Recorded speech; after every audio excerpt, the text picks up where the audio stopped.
Normally, when a person puts out a flyer pertaining to the death of a person, they give the time of birth, a dash at the time of death. For example, they say born in 1905, dash, died in 1963. That dash is our time on earth. We have a time when we were born. The dash is that period between our birth and death. It's called the middle part. The word you say is madhya. Madhya means the middle. And then it goes into extinction again. So this is what it says here.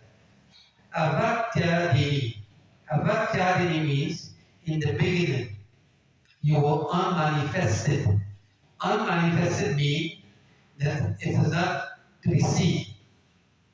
Before you were born, you were unmanifested. You became manifest at the time of birth. So, Advakyani Bhutani. He says, Vyakta Madhyani Bharata. You became manifest in after birth. Madhyani in the middle. He said, Avakya Nidhanaya Eva. You became non-manifested or unmanifested when vanquished, when the body was removed. Tattaka Paridhana. Therefore, ornamentation. This is the translation. It says, all created beings are unmanifest in their beginning. In their beginning, you could not see it. Lo and behold, mother gave birth and you see it. It becomes manifest. But prior to that, it was already existing. That soul was already existing. But it was put into a body at that point in time of conception. And then you became manifest when birth came. Manifest in the interim state. It is manifest in the interim state, means that the dash between birth and death. The person is there. You can see the person. You can hold, you can touch him. He became manifest in that period of time. And then unmanifest again when annihilated. Unmanifest again goes out of existence at the time of death.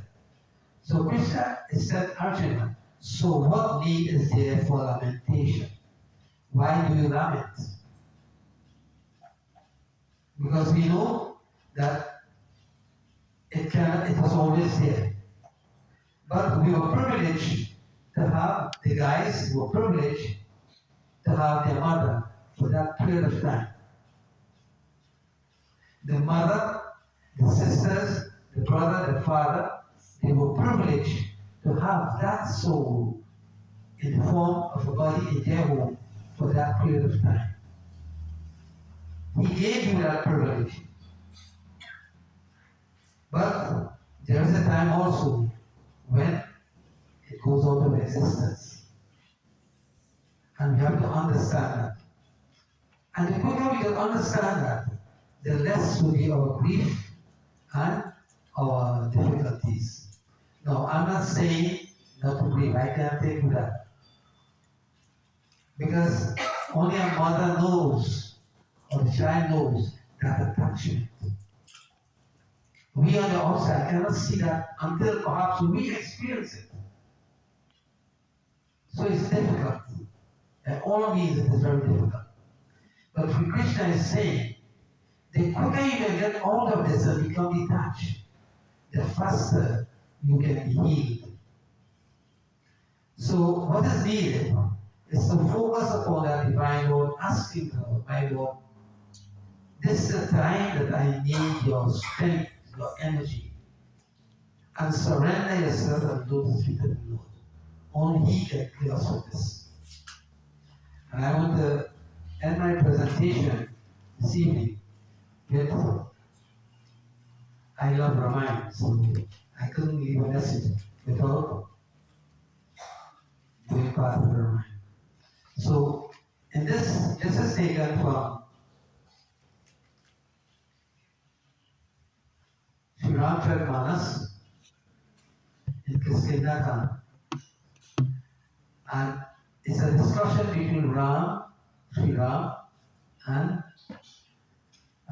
Bali's wife, Tara. Now, Tara had told Bali, he said, Bali, do not engage in battle with Sri Ram. But he went ahead anyway. And he knew that he would be killed by Sri Ram, by that arrow. But he went anyway. He said, if I am killed by the arrow of the divine, I am going to the heavenly abode. But when he was killed, Tara became very, very disturbed. And Tara was a person of great, a scholar type in terms of spirituality. In terms of spiritual development, she had reached a very high state. But even she, having reached that state, she was a sati. Even having attained that status, she became, clothed in this type of situation. So sometimes, what Tusidas is indicating here, that even the greatest of spiritualists sometimes fall because of their attachments of the world. So when her husband died, she became very distraught. Tusidas gives a description, he says, Tara, her hair is all ruffled. When you are groaning and mourning and grieving, you don't care how you look. You don't care the type of clothes you wear. So Tara was in that predicament. And she could scarcely steady herself. She could scarcely stand up because she is grieving. And she was in great lamentation. And Sri Ram spoke to her. When you are in difficulties, you turn to Sri Ram. He gives you that bit of courage to turn the other way. And listen to this. There are two short ahead that I wanted to let Sri Ram spoke about.